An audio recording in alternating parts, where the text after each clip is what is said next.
Hello and welcome to Sideline Story, your destination for sports news analysis and discussions. I'm Yang Guang. This week we switch to international football and zoom in onto the qualified teams for the World Cup. How did Italy miss the showpiece event? Which team is doing the best preparation work? To unpack the questions, I'm joined here with my fantastic co-hosts Tian Yu and Brendan Yates. Alright, all 48 teams are set for the FIFA World Cup this summer. The biggest shock or the biggest casualty come from, of course, Italy, which missed the third consecutive World Cup qualification after penalty shootout loss to Bosnia and Herzegovina. For 12 years, we haven't seen the Azzurri in the biggest international football tournament. So, Tian Yu, what do you make of Italy's yet another failure to get to the World Cup? Well, yeah, we're recording this episode on April Fool's Day, but apparently Italy missing out on another World Cup is unfortunately not a joke. Yeah, and honestly, I think it's really shocking. Even if you look at their recent performances, it wasn't that surprising, but still, for a country with Italy's football history, it failing to qualify for three straight World Cups is simply unacceptable. And if you watch that playoff game against both Bosnia and Herzegovina, it was honestly hard to believe what we were watching, because for a long stretch of the game, I genuinely couldn't tell which team was Italy. I actually thought Italy was the team that in blue jerseys, because they are the side that was dominating the game wave after wave, constantly putting pressure on the opposition team. But then at a point, I suddenly realized I was completely wrong.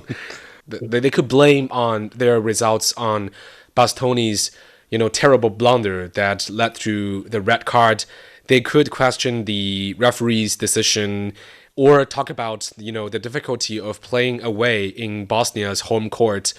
But even before the red card happened, I think they just didn't look convincing at all. I mean, there was almost no real threats coming from their attacking line, apart from that, one clip that they are taking advantage of the goalkeeper error. So let's be honest, I think this is a Bosnia side that over the past 3 years has only beaten the teams like Liechtenstein, Malta, and Cyprus in the international competition. So losing in this way to a team of this level, no disrespect to this team, but it's just something that should never happen in Italy. What stood out to me was the pressure of the players and the whole crew, because the head coach Gattuso even said after the qualifying game against Northern Ireland that they chose to play in Bergamo instead of the iconic San Siro stadium, partly to avoid the players being affected by the boos from the crowds. So I think that alone just tells you how much pressure the players and the coaches they're dealing with, and the expectations have become so huge. So yes, I think it's a pity that we won't see Italy playing in the World Cup again, but at the same time, I think that wasn't a result of just bad luck. They were clearly, the second best team, and they, in many ways, they got exactly what their performances have deserved. Right.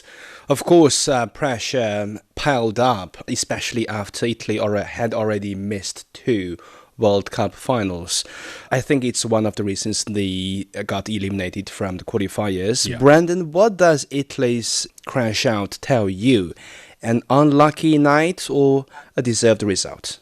Look, I think it was definitely an unlucky night. I think, a very unfortunate result for them overall. But I think that when you look at the situation as a whole, it's definitely not just going to be coming down to 1 or 2 games, right? I think that the slump overall has been coming for quite some time now. I think that the decline of Italian football, starting all the way from a youth level to the Serie A to all the way to the national team, has been quite significant over the last couple of years, particularly over the last couple of decades. I think that the signs of that decline have been relatively obvious, I suppose. I mean, to miss three consecutive tournaments tells you that. I think that for a team that, historically has been so successful at the World Cup, to now not qualify for three consecutive tournaments is a for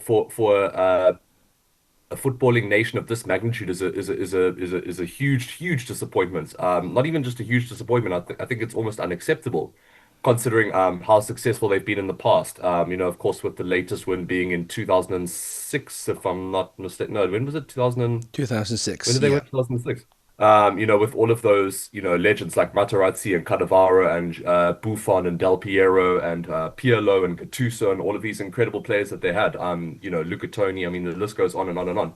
That being said, though, I think nations typically go through this where they have periods of where they're blessed with, generational talent. And I think that year in particular, they just had so many incredible players in so many different positions that they were just fortunate to be blessed with an incredible pool of talent. And I think that, over the years, they just haven't had the same level of talent to come in and fill those positions. And I Yeah. mean, it's not just Italy, I think that's, there's a couple of other strong European teams that are definitely doing better than Italy, but haven't necessarily been able to replicate the same level of talent that they had in let's say, the early 2000s. I mean, England, for an example, I think that's still a great team, but I don't think they've been able to have the same level of talent as the golden generation of, like, Paul Scholes, Steven Gerrard, Frank Lampard, David Beckham, that sort of level. You look at Spain, they're still pretty good. Of course, they've got Lamine Yamal coming through, but they still don't have the level of, like David Villa, Fernando Torres. Torres, Yeah. Xavi, Iniesta, Casillas, like all of these really Hall of Fame players. But it seems like Italy's decline, compared to their counterparts, I think has been a little bit bigger. And I think that the deeper significance, it's pretty big. I mean, like when you look at what's happened to Italian football, I think there's definitely been a structural decline. I think that, like I said, youth development's definitely lagging. I think that in the Serie A, there also seems to be something that China actually, I think, went through a little bit recently that they're really trying to change, an over-reliance on foreign players in their league. So I think that's happening in Serie A. Whereas now, in the CSL, there's definitely a push to try and develop local Chinese talent, and I think that we're already seeing that in some of the youth teams, and hopefully that will then progress into the senior team. When we get to the next two or three World Cups, I think that's also something Italy can kind of follow, where just trying to build up your league through foreign players is good for the short term, but it doesn't necessarily yield long-term results either for the league or for your national team. I think there's also a little bit of an identity crisis within Italian football. I think that historically there's definitely been a clear, identifiable tactical style within the Italian framework. So elite defending, game management, and tournament resilience. And we're definitely not seeing that at the moment. It just seems very, when you look at the style of play and the communication between management and players, and the way that they kind of approach tournament style football, it looks very, very chaotic. It kind of reminds me of when France were at the 2010 World Cup in South Africa. It's a slightly different scenario, where there was, in that French team, there was a lot of talent, but there was just like divisions within the squad and a lot of arguments and like a lack of direction and a lack of identity. And I think even if you do have an incredibly talented squad, which Italy don't have right now, it's not going to yield positive results, and it can be quite disastrous, particularly in tournament style football. So I Yeah. think Italy's problem is that they're lacking talent and direction, and when you don't have one or the other, the downfall is going to be very problematic. So I mean, if you're looking at the team now, they can't defend like they did before. Yeah. They don't dominate possession like some of their stronger counterparts. And I think critically, and we've also discussed this in previous podcasts, particularly with the style that we're now seeing in the Premier League with the emergence of Manchester City, they don't press like modern elite teams. You're not seeing Italy really chasing down the ball and giving everything they've got when they're out of possession. They seem to be a lot more passive Yeah. than they used to be, which I think has been very problematic for them. So, yeah, look, I think there's also moments of mental fragility, I think, in big moments, which we're not used to seeing from an Italian team. They used to be very, quite like mentally stoic and had the ability to have knockout football mental resilience, similar to what, Tian, you will like this, similar to what Real Madrid have in, of course, Yeah. the Champions League. Yeah. But Italy used to have that in knockout football tournaments, and we're just not seeing that anymore. But it's definitely problematic. I think for a team and a footballing nation like Italy to not qualify, I think is absolutely inexcusable. I think if they're getting to the World Cup and they're not getting through to the quarterfinals or the semifinals at this stage, I think you can put that down to a lack of talent coming through, or just a little bit of bad luck, or just the way football goes. But to not qualify for three consecutive World Cups when you've been champions before and you're such a historically strong footballing nation, I think it points to deeper problems. And I think a lot of that is down to youth development, the lack of identity that they used to have that was so identifiable for so many years. Right. Italy felt like a team, well, in the past, felt like a team that became weak when facing the weak, but became very strong against the strong sides. Yeah. I mean, who thought they would win the 2020 European Championship after missing out on the 2018 World Cup? But that old impression to me is gone. I mean, one missing out on the World Cup qualification may be a coincidence, but twice, now a third time in a row, it's just there's no excuse. My conclusion is here, Italy is no longer an elite European powerhouse in football. When we think about Italy as a big, footballing nation, now it's Italy's reputation. Yeah. It's not who they are at the moment. Just look at how the Italian players celebrated Bosnia and Herzegovina's penalty shootout win against Wales, so they don't have to play the Welsh in the playoff final.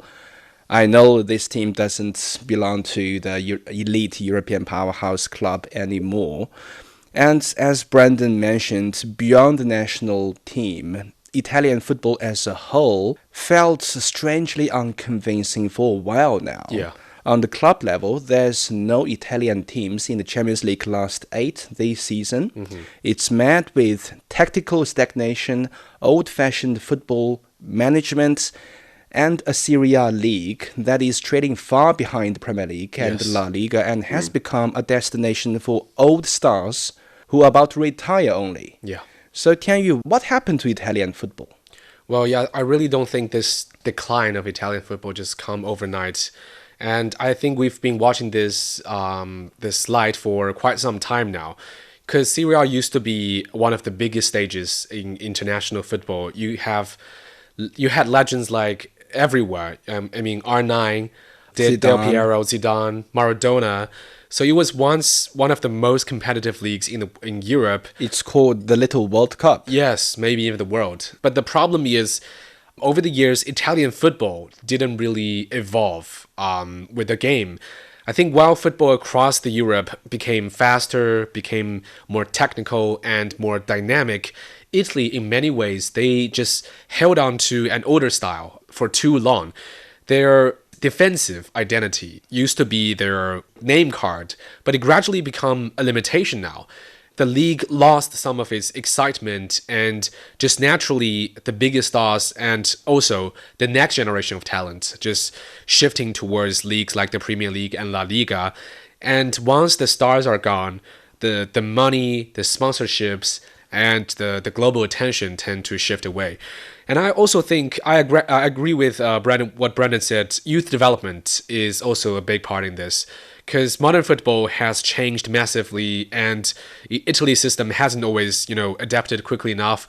So compared with Spain's technical style or the Premier League's speed and intensity, Italy often feels half a step behind.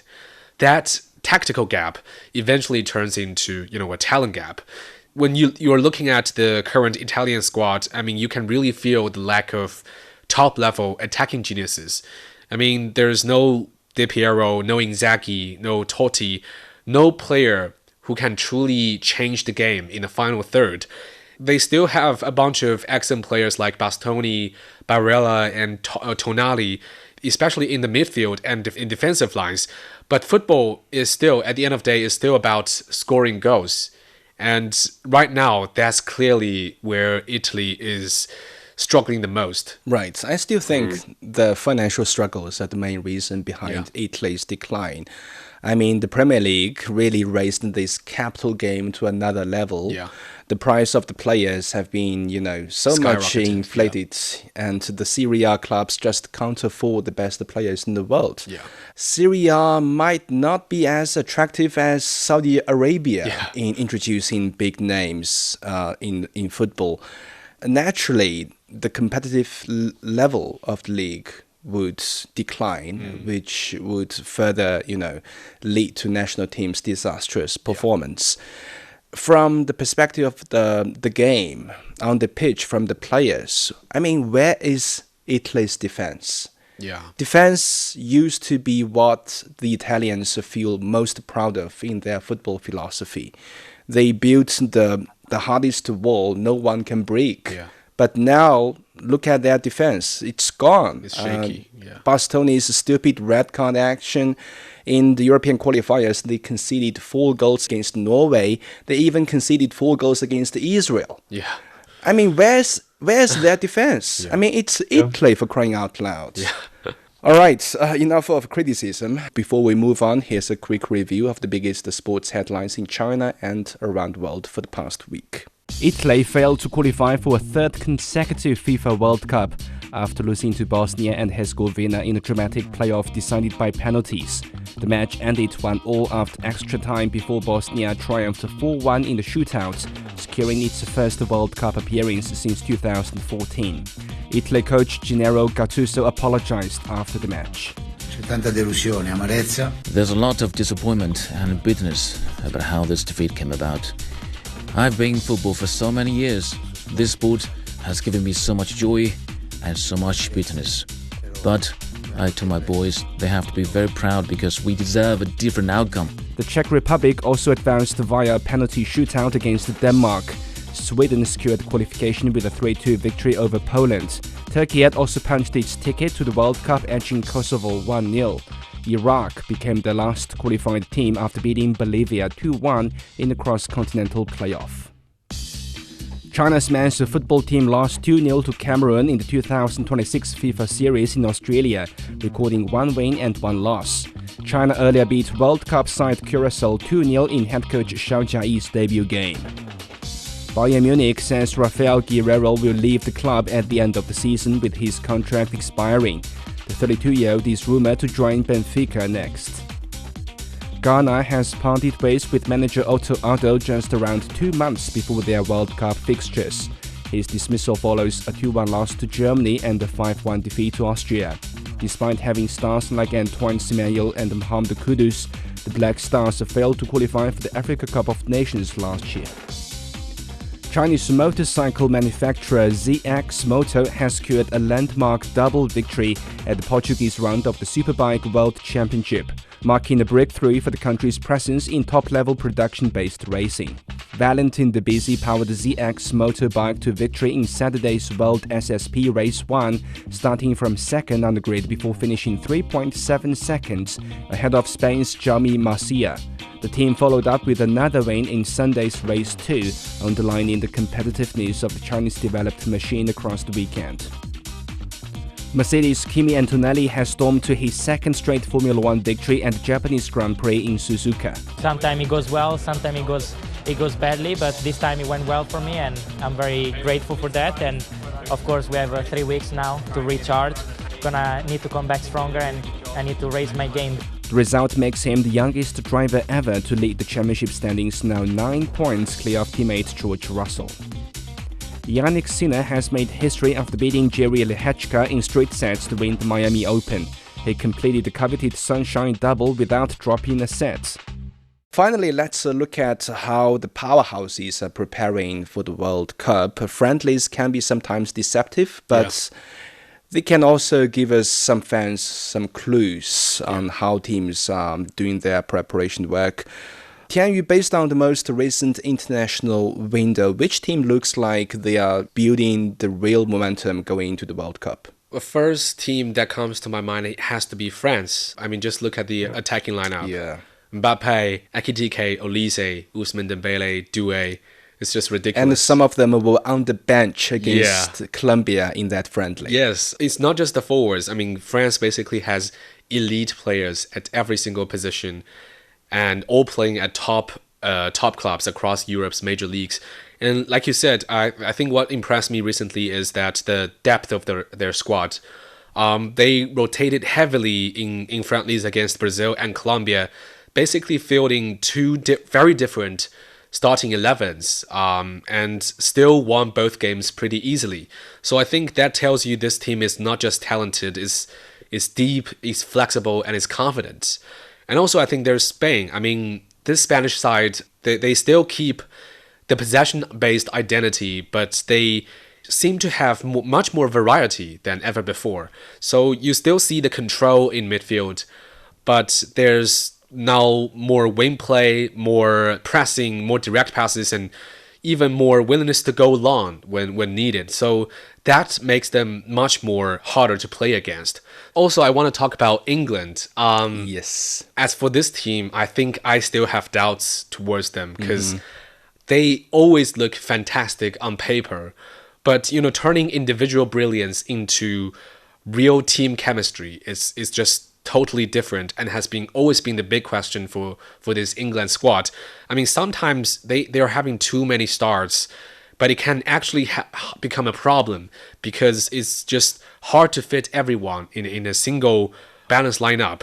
And behind the attacking geniuses like Saka, Phil Foden, Cole Palmer, I still think that the defense looks pretty vulnerable because that was exposed in the very recent friendly loss to Japan, where they were punished repeatedly in counterattacks.